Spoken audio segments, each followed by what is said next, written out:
Octavo día en la Escuela del Sagrado Corazón de Jesús, siguiendo las meditaciones de San Enrique de Osó. ¿Cómo se encuentran? Espero que todos estén bien y que sigan adelante en medio de todas las realidades y trajines que tenemos que tener cada día y que son parte de nuestra vida, porque realmente, como alguna vez dijo el Papa Francisco a los jóvenes en una de sus alocuciones, no hemos venido al mundo a pasárnosla bien, como diciendo solo a disfrutar en ese estilo de enjoy, ¿no? Disfruta, ¿no? La cultura, entre comillas, enjoy. Todo es disfrutar, disfrutar, disfrutar, pero también tenemos que aprender a saborear la vida y, en cierto modo, disfrutar de las dificultades. No es un masoquismo, es saber aprovecharlas en todo el sentido de la palabra. Habrá tiempos también en que estemos con más actividad, tiempos de mayor silencio, y qué bueno que los tengamos. Por eso, el día de hoy, el tema lo vamos a desarrollar desde lo que nos dice el Evangelio, que es muy escueto, y también vamos a compenetrarnos con los sentimientos del corazón de Jesús, siguiendo lo que San Enrique de Ossó meditaba y nos invita a reflexionar en relación a todo este tiempo de preparación. El tema que hoy vamos a tratar y en el cual profundizamos es los sentimientos del corazón de Jesús en su vida oculta en Nazaret. Qué importante el que en este momento nos situemos o hagamos una pequeña línea de tiempo y consideremos los años en que el Señor estuvo en esta tierra, esos 33 años que sabemos que estuvo el Señor. La mayor parte de ellos, podríamos decir 30 años, oculto a los hombres. Oculto porque no hacía alarde de su categoría de Dios, como diría el cántico de Filipenses. Qué importante es esto, mirar al Señor que no hace alarde de su categoría de Dios. Por eso vamos a iniciar esta reflexión en este octavo día, haciendo juntos la oración inicial.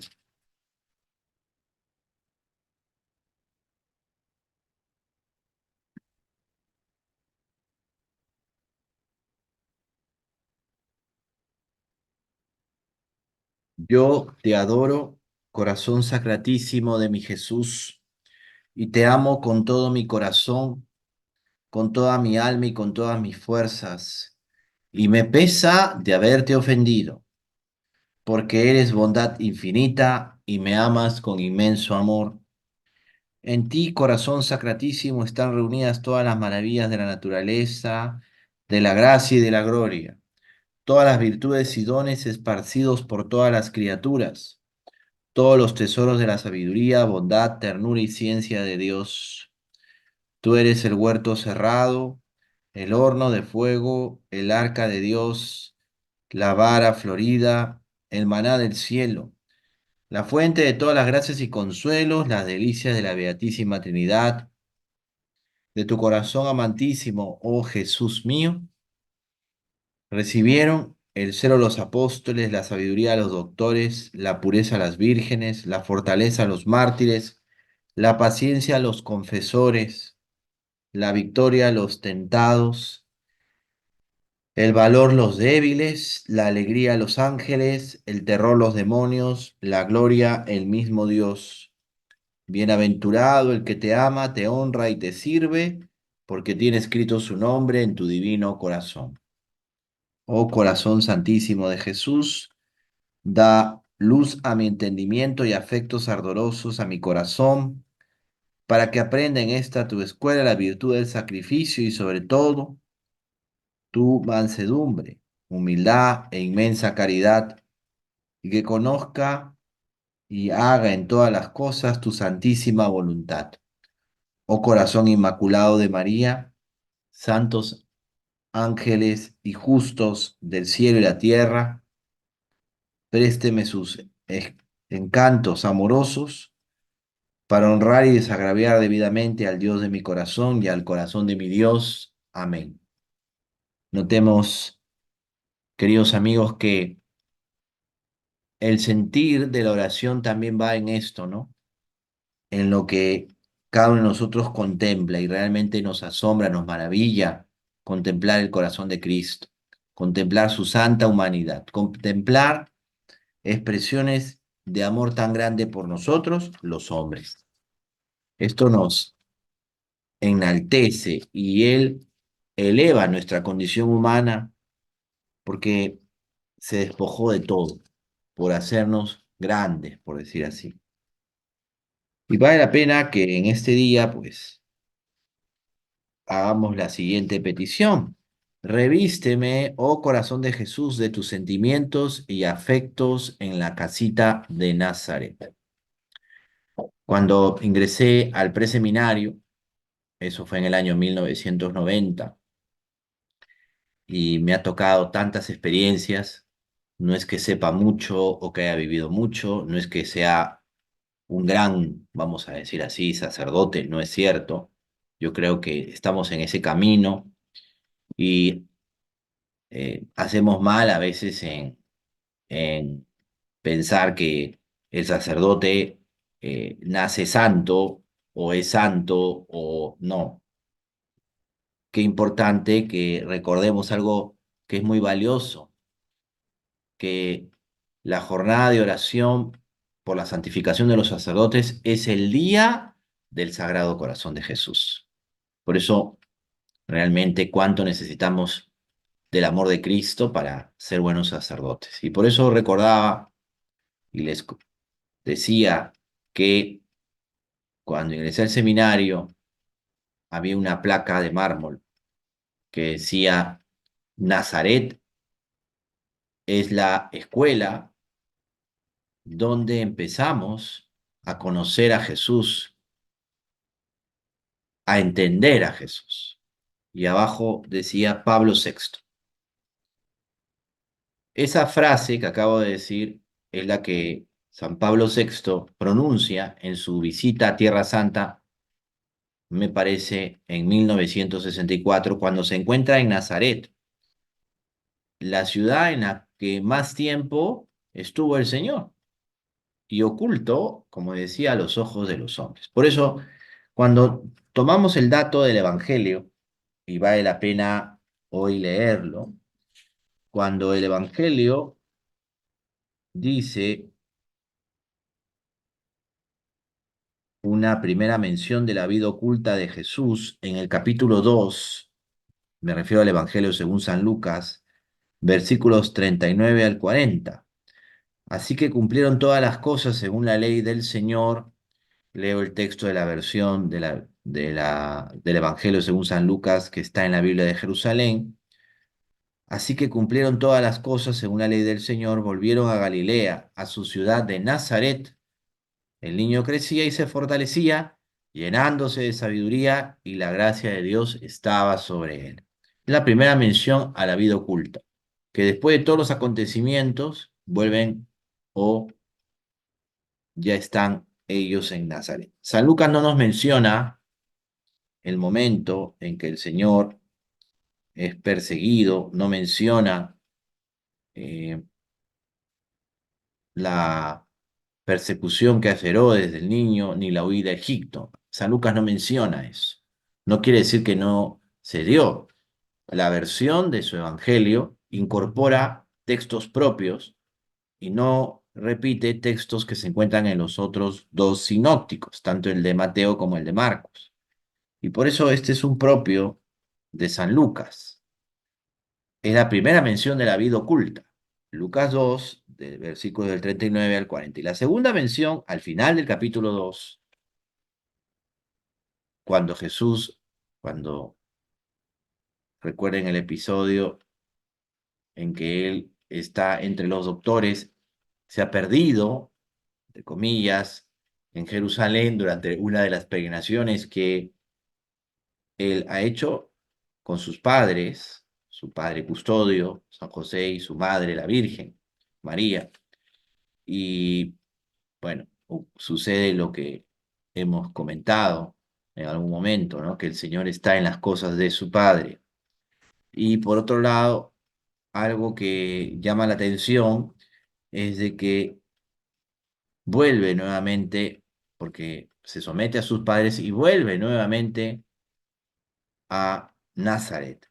Bajó con ellos y vino a Nazaret y vivía sujeto a ellos. Su madre conservaba cuidadosamente todas las cosas en su corazón. Una actitud también mariana que tiene que ver mucho con lo que podemos hacer durante estos días, es guardar las cosas en el corazón. Fíjense que María contempla lo que sucede y guarda todo en su corazón. Jesús progresaba en sabiduría, en escritura y en gracia ante Dios y ante los hombres. Dije escritura, es estatura, perdón, estatura. Jesús progresaba en sabiduría, en estatura y en gracia ante Dios y ante los hombres. Un detalle interesante, por eso los estudiosos de los evangelios no solo son los exégetas, no solo son los que han estudiado teología bíblica, sino personas que realmente han hecho un comentario vivo del evangelio. Son hasta los más valiosos, por eso podríamos decir, por ejemplo, que Historia de un alma es un comentario al evangelio. Podríamos decir que toda la obra de San Juan de la Cruz es un comentario al evangelio. Podríamos decir que toda la obra de Santa Teresa de Jesús es un comentario al evangelio. Bueno, tantos santos que han escrito maravillas, realmente sus obras son comentarios al evangelio. Eso es un dato importante. Y acá hay un detalle interesante. Cuando San Lucas dice que María guardaba todas estas cosas en su corazón, su madre conservaba cuidadosamente todas las cosas en su corazón. María, nuestra madre, que tiene esta actitud de guardar, de contemplar, es como que un modelo en este momento para nosotros, pero también es un detalle de Lucas. Lucas le está dando a María un protagonismo, le está diciendo al lector, al querido Teófilo, que somos nosotros también, que todo esto que él ha transmitido proviene de una fuente que es la Virgen María. Una fuente que probablemente llegó a él, no sabemos cómo exactamente, pero ya llegó a él de primera mano. Ojo, con lo que estoy diciendo, porque no son datos que la historia haya consignado, ni tampoco están presentes en los evangelios. Pero el detalle que pone San Lucas es una forma literaria de decir que María, nuestra madre, María, la Virgen María, conservaba todo esto en su corazón, lo guardaba, un tesoro que ella guardaba. Y conservaba todo esto en su corazón cuidadosamente. Los adverbios no están de más aún en el griego tan pulido gramaticalmente y con ese estilo tan sugestivo que tiene San Lucas. De los evangelios sinópticos, el que tiene un griego más, no diría académico, pero sí alturado, un griego bastante profundo, es San Lucas. Digo profundo por decir un término, ¿no? Pero en realidad es un griego pulido, ¿no? No es un griego, vamos a decir así, poco trabajado, ¿no? Es un griego pulido. Y por eso los adverbios no están de más. En la traducción se ha hecho todo el esfuerzo para darnos el sentido auténtico del texto. Y fíjense que el texto lo han traducido bastante bien, es muy rigurosa la traducción. Su madre conservaba cuidadosamente todas las cosas en su corazón. Entonces esto nos hace suponer que todo esto San Lucas lo ha sabido, esos dos primeros capítulos de su Evangelio, sin contar el prólogo, que es breve, que son los primeros 4 versículos del capítulo primero. Todo eso San Lucas lo ha sabido de primera mano, de una fuente, María. ¿Cómo exactamente? No lo podemos decir porque no tenemos el dato. Puede haber, sí, alguna revelación privada, Puede ser, hasta donde yo sé, y obviamente me puedo equivocar, puedo pecar de ignorante, y aquí no se trata de hacer erudición o de quién sabe más, no, no. En todo caso, nos viene bien siempre los gorritos de burro, ¿no? Porque realmente no sabemos nada. Pero sí, hay que decir algo. La fuente es una fuente mariana, por decir así. Es la propia Virgen, no podíamos decir más, simplemente que ahí hay una fuente. Que estos relatos de la infancia del Señor que transmite San Lucas, los sabemos de primera mano de la Virgen. Por eso este detalle. Conservaba cuidadosamente un tesoro que guardaba para transmitirlo. Qué importante, qué detalle, ¿no? Recuerden que la forma como se estructura el Evangelio, y Lucas ha cuidado mucho eso, habla precisamente de una alusión a María, porque como ella cuidó y guardó todo esto, ha sido posible transmitirlo. Todo esto obviamente lo guía el Espíritu Santo, ¿no? En el misterio de la inspiración, el Espíritu Santo inspira, ¿no? Son palabras del Señor, palabras de Dios en palabras de hombre. Ojo con lo que acabo de decir. Por eso, qué interesante cuando San Enrique de Osorno nos dice, bueno, vamos a mirar la vida oculta de Jesús.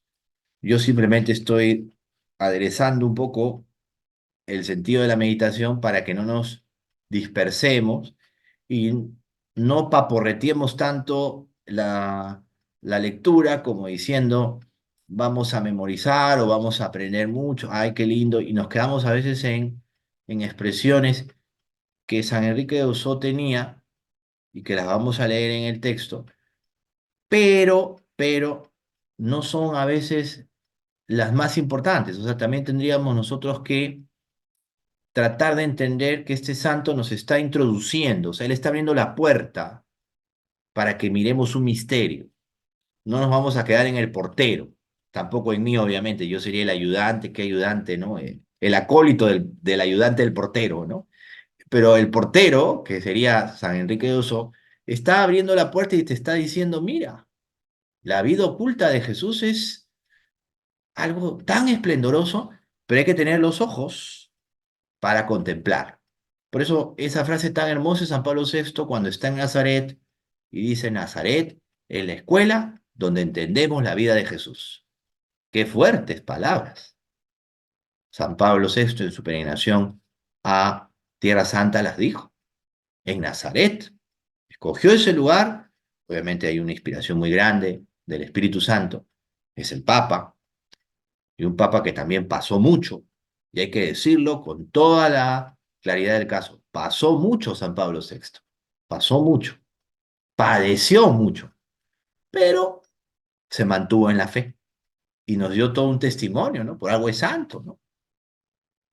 Dentro de una vida de amor a la iglesia. Más no digo, pero es así. Entonces, cuando contemplamos o entendemos o profundizamos en estas palabras de San Pablo VI, Nazaret es la escuela donde entendemos la vida de Jesús y que estaba en la puerta del preseminario cuando en 1990 me tocó a mí, vamos a decir así, leer esas palabras al entrar por primera vez a esa casa. ¿Y qué se llamaba? Casa de Nazaret. Porque más de uno decía, ¿por qué el preseminario se llama Casa de Nazaret? Bueno, es el lugar para entender a Jesús. Y qué hermoso que el proyecto de formación que en Perú se iniciaba, concretamente en Lima, me refiero a la arquidiócesis de Lima, que se marcaba con un preseminario, que se marcaba o se iniciaba con un curso introductorio en el preseminario de un año, sobre todo para jóvenes que a mí me tocó porque sentí la llamada del Señor en mi confirmación, terminando mi secundaria, otros con alguna carrera terminada, que habían vivido el mundo profesional, que habían estado también en el ámbito laboral, otros con una serie de realidades, y allí nos tocó formarnos, pero todos, lo primero que leímos fue que Nazaret es el lugar donde entendemos la vida de Jesús. Entonces estábamos en ese lugar para entender la vida de Jesús. Por eso, qué importante después ya en la historia de la formación sacerdotal, hay tantas expresiones. Bueno, en Lima podríamos hacer todo un- una reflexión, ¿no? De cómo ha sido la formación sacerdotal y gracias a Dios la hemos tenido, gracias a Dios.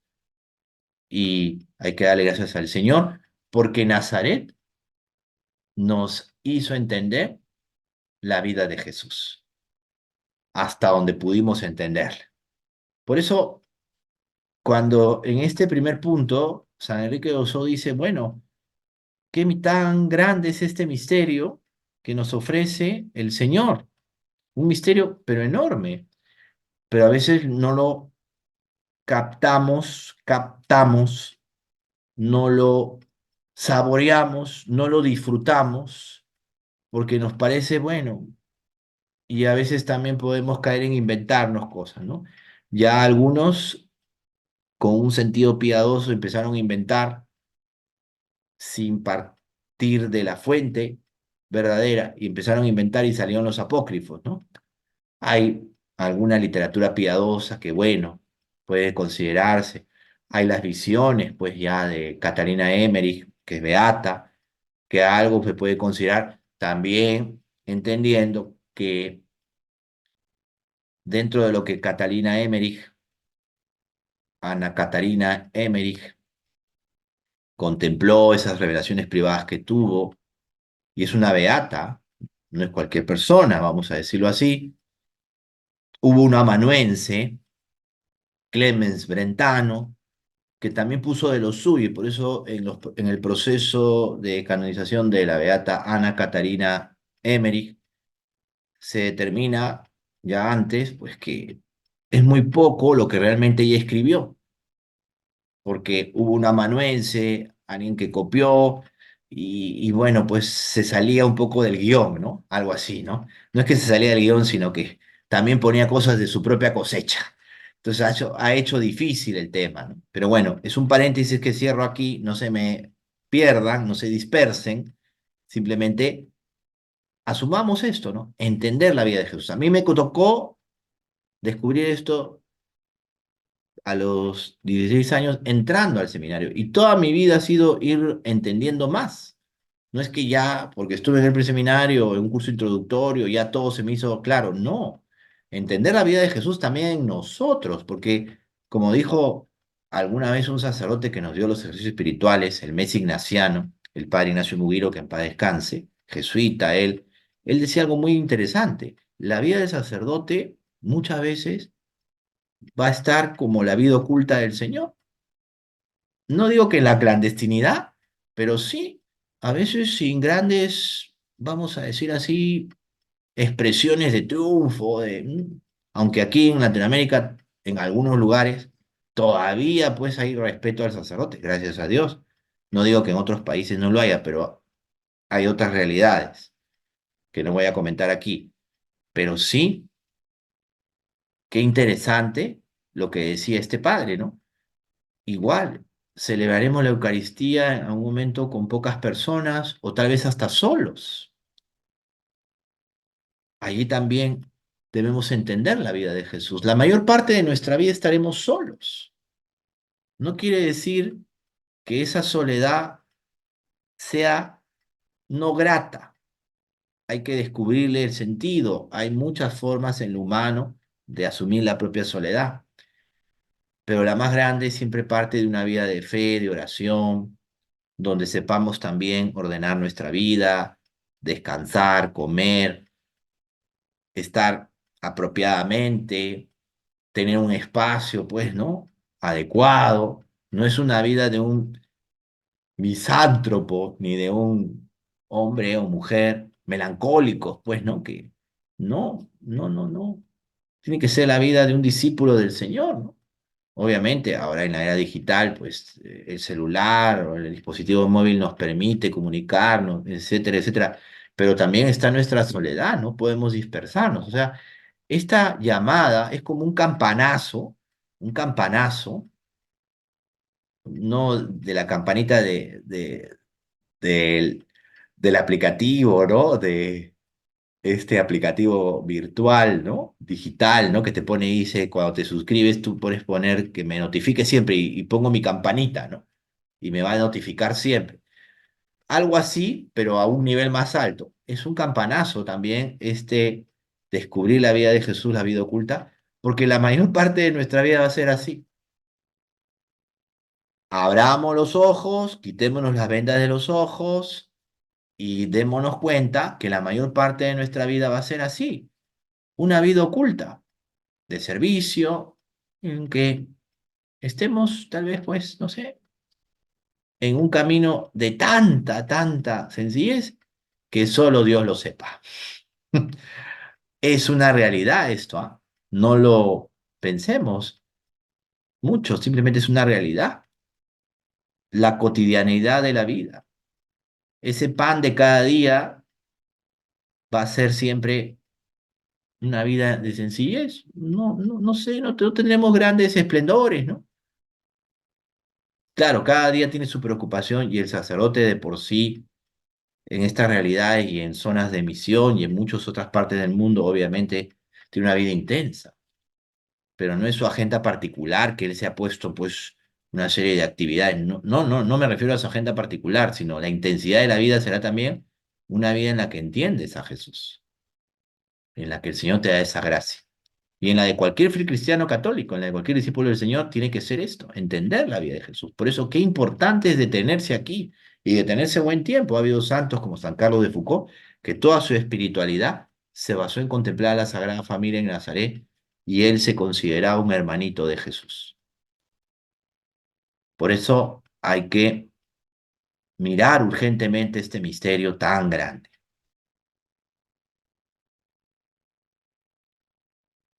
Hay muchos aspectos, ¿no?, que tiene la vida, por ejemplo, comunitaria, en las mismas parroquias, ¿no? Nos está tocando tal vez experiencias en las que la parroquia también tiene que ser un foco de oración y tiene que tener un aspecto muy dinámico en relación a posibilidades, obviamente todo centrado en la Santa Misa, en la misa comienza y termina todo, pero la hora santa, momentos también para confesarse, la capilla de la paz o capilla de oración al Santísimo. Todos esos aspectos son valiosísimos. Cursos de formación, también la parte catequética, o aspectos también donde la parroquia se convierte pues en un lugar donde pues también hay ciertas posibilidades, una pastoral de la escucha y también pues talleres de formación muy necesarios. Todo pasa por la fe, ¿no? Y algo fundamental que en la parroquia también funcione una Cáritas parroquial, pero en un estilo realmente caritativo y verdadero que la iglesia ha vivido siempre. Los grandes santos que han revolucionado la caridad en la iglesia, ¿no? San Martín de Tours, San Vicente de Paúl, Santa Teresa de Calcuta, ¿no? Revolucionarios en ese tema, ¿no? La caridad en la iglesia es muy importante y eso es la vida oculta de la iglesia, ¿no? Hace unos días me tocó conversar con una misionera de la caridad y contaba lo que han sufrido sus hermanas en un hermano país de Centroamérica, ¿no? Y realmente qué dolorosa experiencia, ¿no?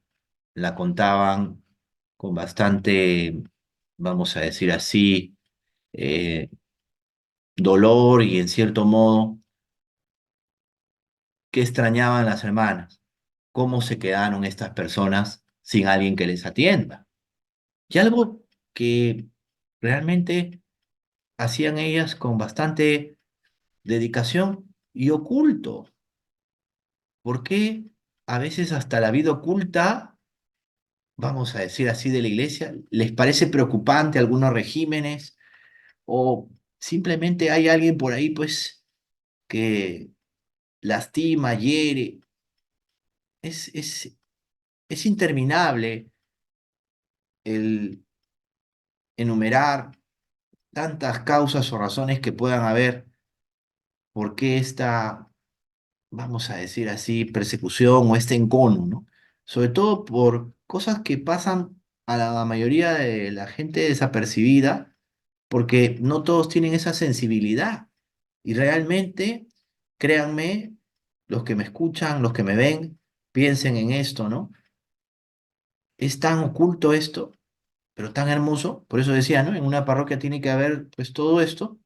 Digo, tiene que haber, ¿no? Porque también no es el sacerdote, sino es todo, toda la comunidad parroquial, los fieles laicos, donde el sacerdote tiene su misión concreta y él acompaña, pastorea, digamos, orienta, dirige, todo lo que hace el sacerdote, pero los fieles laicos, cada uno con sus talentos, sus carismas, pero también tiene que estar el carisma de la caridad, ¿no? Y ir tratando a cada persona, de la visita a los enfermos, todo lo que, pero es muchas veces la vida oculta. Hay gente que cree, que obviamente nunca estuvo en una parroquia, que la parroquia no se hace absolutamente nada, o todo es totalmente irrelevante. Hay gente que puede creer que una obra como las de las hermanas misioneras de la caridad es algo totalmente insignificante. Es un ninguneo de la vida oculta también por parte de algunos en el mundo que realmente dices no han comprendido nada de la humanidad, porque nadie les puede decir o, digamos, criticar de una manera poco cristiana el que no crean. No compartimos eso, obviamente, pero tenemos que respetar la libertad del otro, ¿no?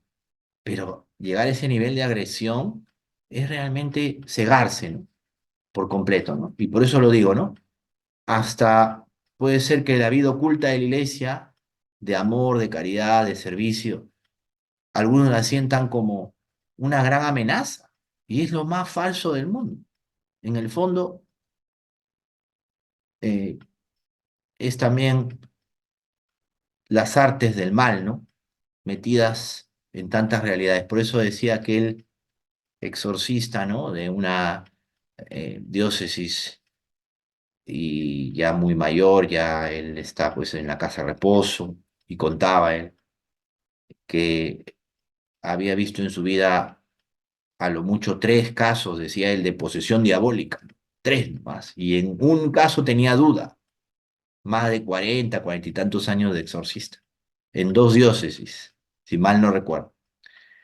Y él decía que donde él ve el mal, el maligno en sus anchas o a sus anchas, donde campea y hace lo que da la gana, él decía es en la economía y en la política. Y vemos que la cosa está disparada.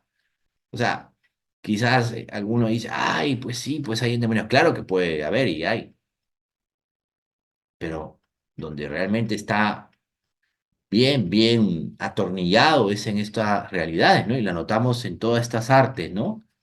Que están allí. Pero eso no nos debe hacer temer, porque el Señor pudo haber escogido otro camino, no escogió el camino de la vida oculta, la sencillez, el silencio.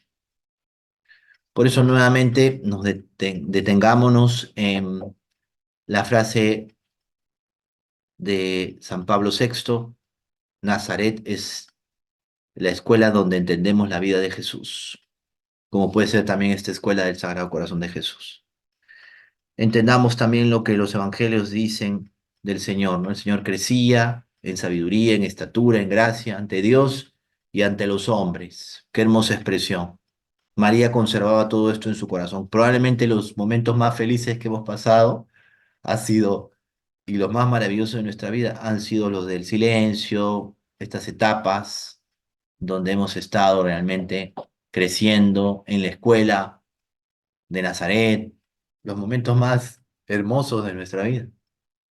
Pero no nos miramos con esa añoranza nostálgica, como a ponernos a llorar, no, los miramos para aprender a vivir la vida en el presente, en nuestro presente, en nuestra actualidad, en nuestro momento actual ya, para que me entiendan más.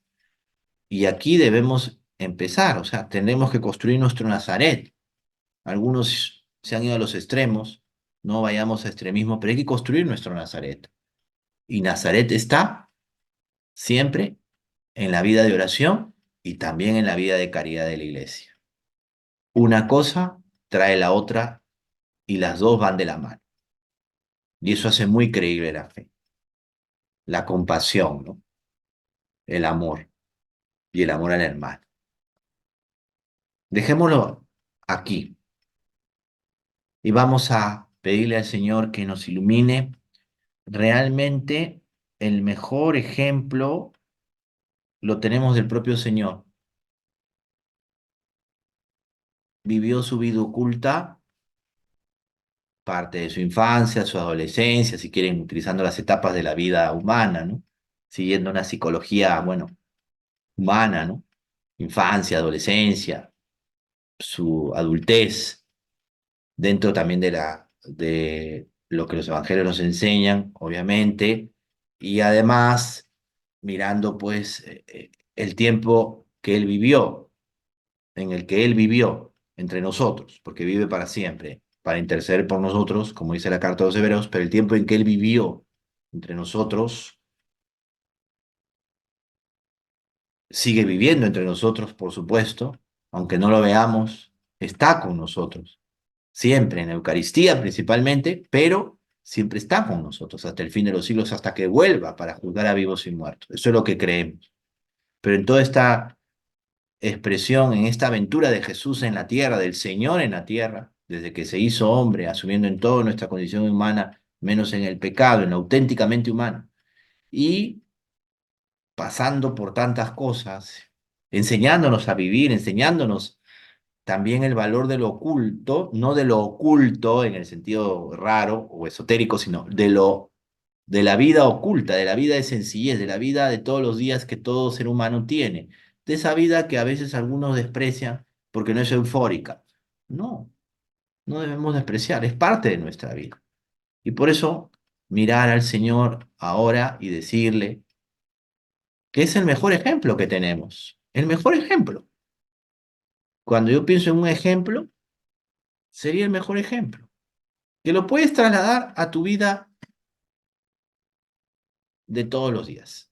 Siendo un fiel cristiano católico, laico, un fiel cristiano católico consagrado al Señor, un sacerdote, una religiosa, pero un fiel cristiano católico laico, parte de una familia que puede tener tantas situaciones difíciles, que no sea pues probablemente esa familia que hubieras querido tener, porque en fin, pues la vida puede ser que te haya mostrado otro lado de la familia, pero esa es tu familia.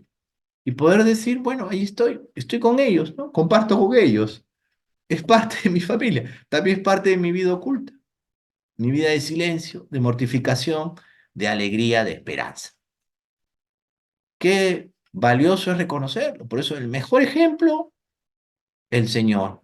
Y cada uno puede terminar siendo un gran ejemplo en lo que le toca vivir. Hay que abrazar nuestra vida. Eso es lo que nos toca vivir, pues, nuestro silencio. No podemos estar siempre diciendo, ay, me hubiera gustado ser esto, me hubiera gustado hacer lo otro.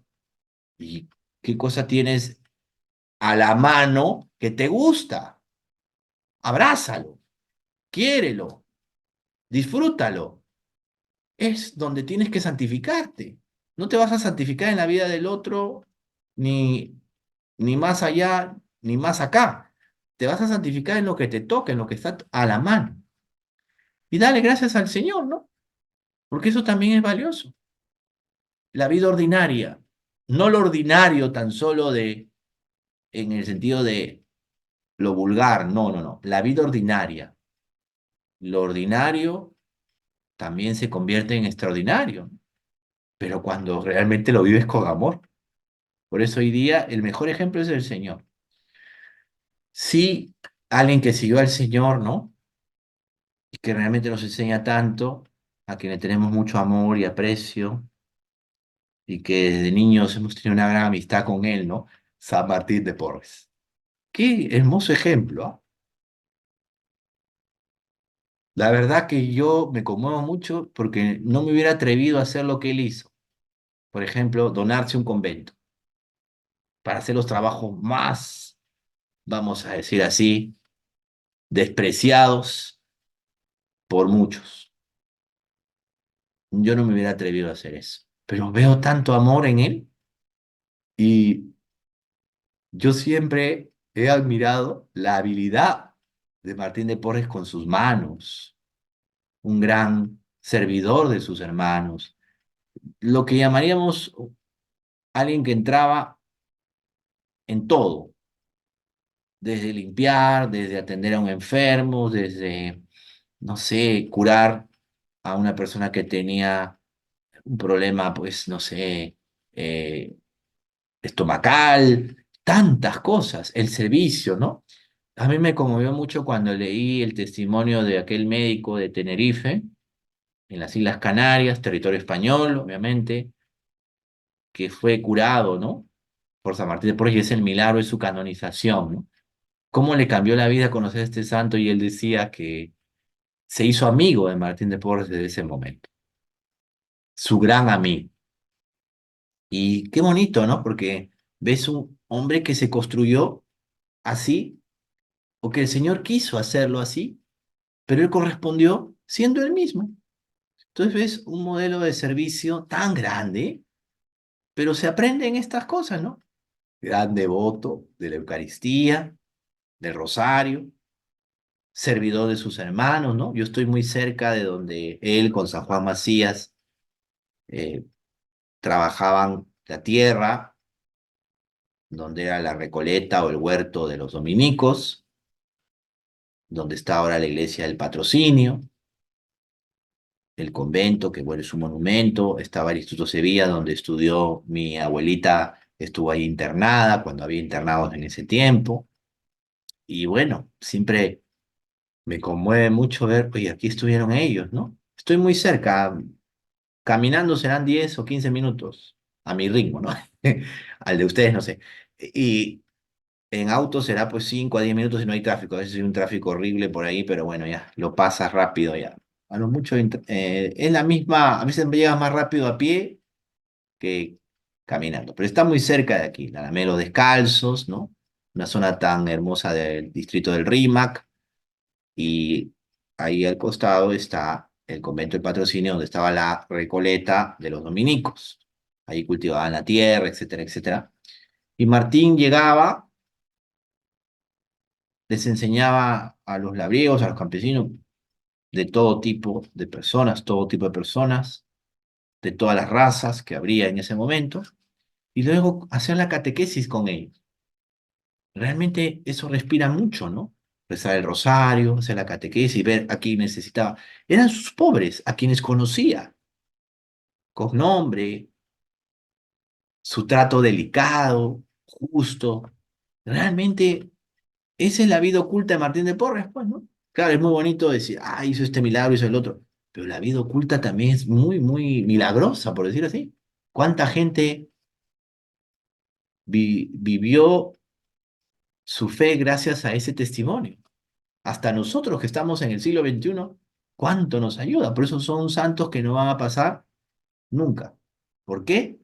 Porque nos están enseñando algo muy grande, lo esencial que descubrieron en la escuela del Sagrado Corazón de Jesús. Estoy realmente sin palabras y le digo al Señor, Jesús mío, haz mi corazón como el tuyo. Que podamos amar, saber guardar silencio, sufrir callando, como dice San Enrique de Osó, las humillaciones por Jesús, que sepamos también valorar ese silencio, esa vida oculta que tenemos, que nos hace también mirar más allá y crecer, estar menos amargados por dentro, con más amor y más ganas de servir a todos. Que el Señor nos lo conceda. Hacemos la oración final. Gracias infinitas te doy, Jesús mío de mi alma, porque te has dignado admitirme en este día a la escuela de tu adorable corazón, y por haberme enseñado con tu ejemplo a amar y servir a Dios con todo mi corazón, con toda mi alma, con todas mis fuerzas, mostrándome prácticamente la hermosura de la virtud y la fealdad del vicio.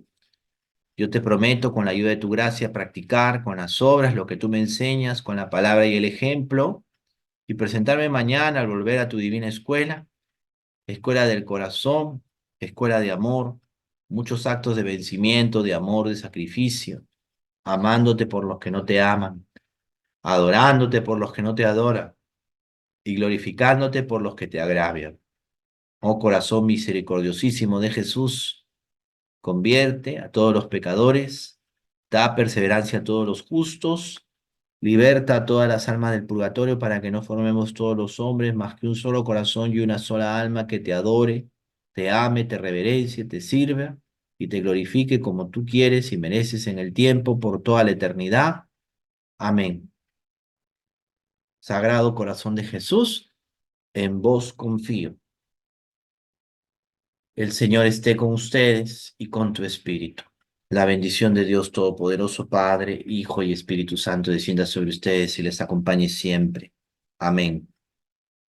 Gracias a todos, pero sobre todo gracias al Señor y a su Madre la Virgen, que todos los santos y santas de Dios nos acompañen en este día y que sigamos adelante, sigamos perseverando en esta escuela del corazón de Jesús. Como siempre les digo, no lleguen tarde y aprendamos de Jesús, que es manso y humilde de corazón.